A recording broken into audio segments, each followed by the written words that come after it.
of ways to build a winning organization. Especially in today's game, there isn't one style that's the best, but a wide variety of methods for successfully building a team. You can play defense, you can pound the rock, air it out, play action, any of it can be done as long as you operate from one simple core principle. It is critical that you build together in one direction. Find a philosophy that aligns the coach's beliefs with the player's talents. Without that match, success is almost impossible. The 2020 Tampa Bay Buccaneers offense is a perfect example of a problematic divide in philosophy. When Tom Brady signed with them in the offseason, the biggest question was, would he and the Bucs head coach Bruce Arians align philosophically? Arians believes in pushing the ball deep down the field on long developing concepts to create explosive plays as often as possible, and he's had success. Brady believes in meticulously picking the defense apart underneath with high percentage low output throws, and he's certainly had success. There's the Arians way to win and the Brady way to win. Neither is wrong.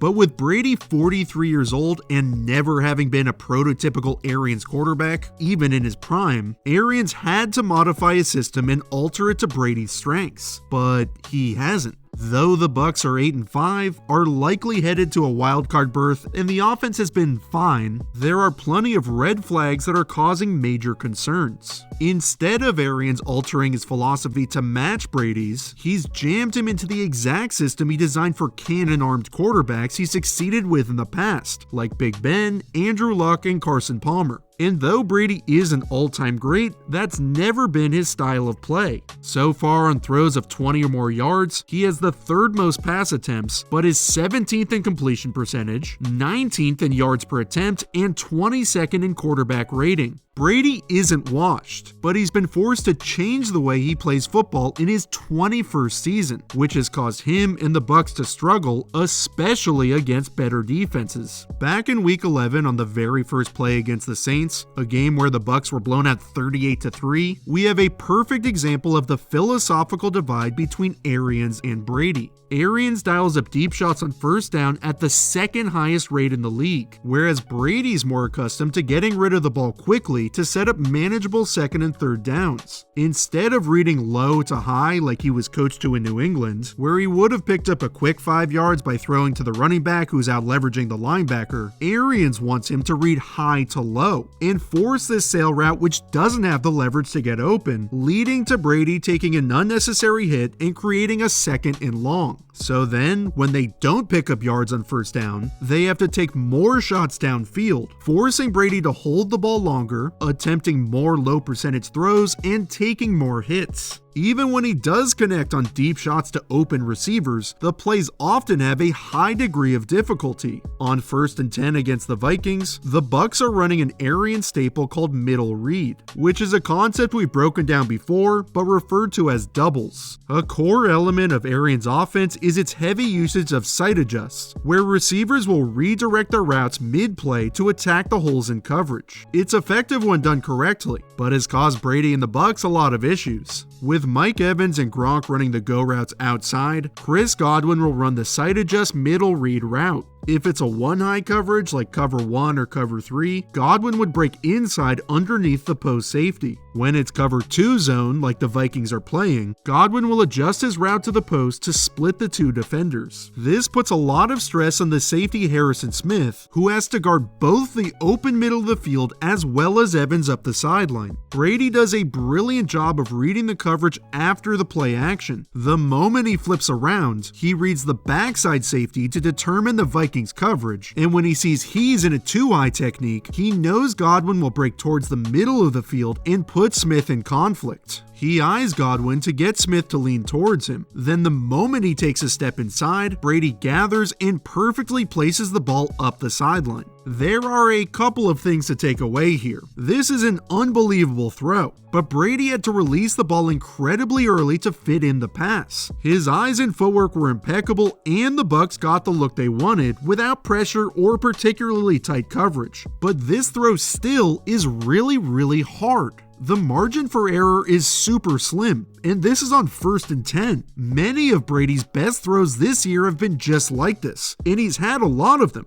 some of the best throws of his career. But everything about the execution in these concepts is just difficult. Nothing is easy. There's no easy yardage. The Bucs are just 29th in yards after catch per completion. Almost all of their plays, successful or not, are deep shots into tight windows. As they've played better teams, those windows have only gotten tighter, and it's led to inconsistency and frustration. When they played the Rams, who are arguably the best defense in football, they lost 27-24 mainly because they kept forcing the ball down the field, and the Rams were ready for it. The drive at the end of the first half was a microcosm of all of their issues rolled into one. With the score tied at 14 right after the 2-minute warning, all the Bucs have to do is pick up 15 yards while draining the clock so they could at least kick a field goal and go into halftime with a lead. But as Arians says, no risk it, no biscuit. Here's the middle read concept again, but since the Rams are playing cover 3 zone, Godwin won't run the post, but instead will break down in front of safety John Johnson.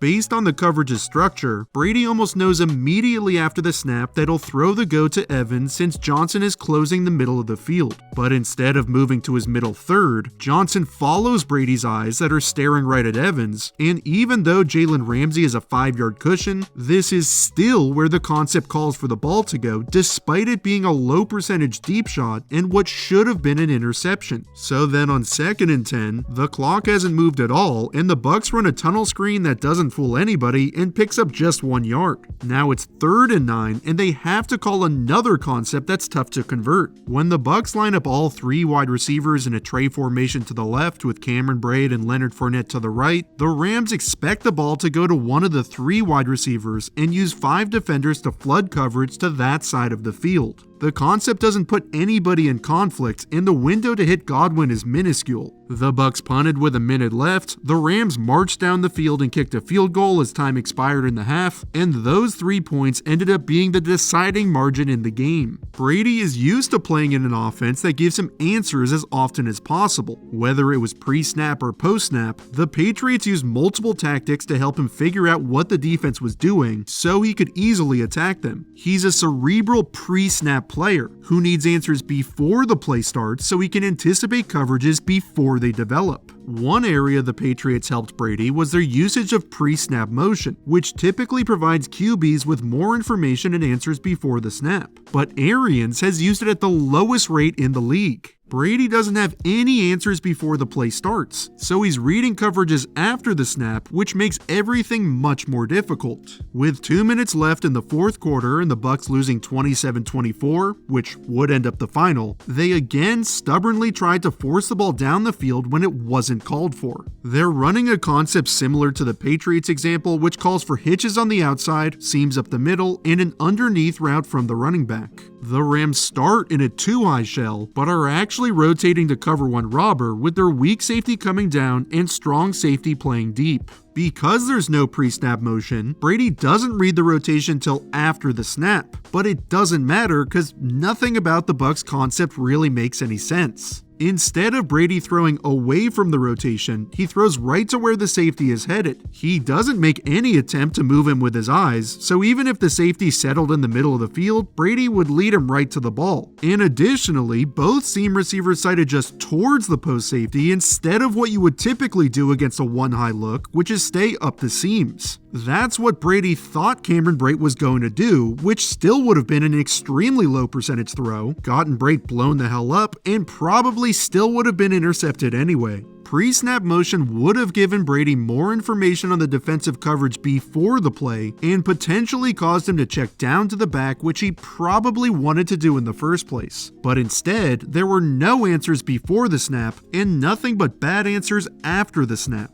Guys aren't really schemed open in this system. This is a take-a-shot offense that doesn't align with Brady's skill set or philosophy, and nothing has been altered to do so. Now, none of this is to say that Arians' system is bad. He's proven in the past that his offenses can be wildly successful. But he's also in a new situation where he's inherited a quarterback who's not like any of the guys he's had before. And by not adjusting his philosophy to Brady, it's caused issues that could prove to be disastrous as the postseason looms. Not only are the concepts unchanged, but the little things like pre-snap motion and even play action, which we didn't even get into, is making the already difficult transition for Brady that much harder. Arians is asking him to routinely make the most challenging throws of his career while giving him less information before the snap. Brady is 43 years old, has to change his style of play, and is taking a beating. But with all of the struggles for the Buccaneers, the team is still 8-5 with just the Lions and Falcons twice left on the schedule. Arians and Brady have worked through frustration all season long and are still becoming accustomed to one another. If Arians can sacrifice what he's known and installed for decades and create a more cohesive collaboration with Brady, this is a team that is arguably the most talented in the league. They have the GOAT at quarterback, a man who's figured out how to win year after year for 2 decades. There are issues with the Bucs, but their potential is sky high. With the playoffs just around the corner and Super Bowl 55 in Tampa Bay, Florida, will philosophies continue to clash, or will Arians, Brady, and the Bucs come together?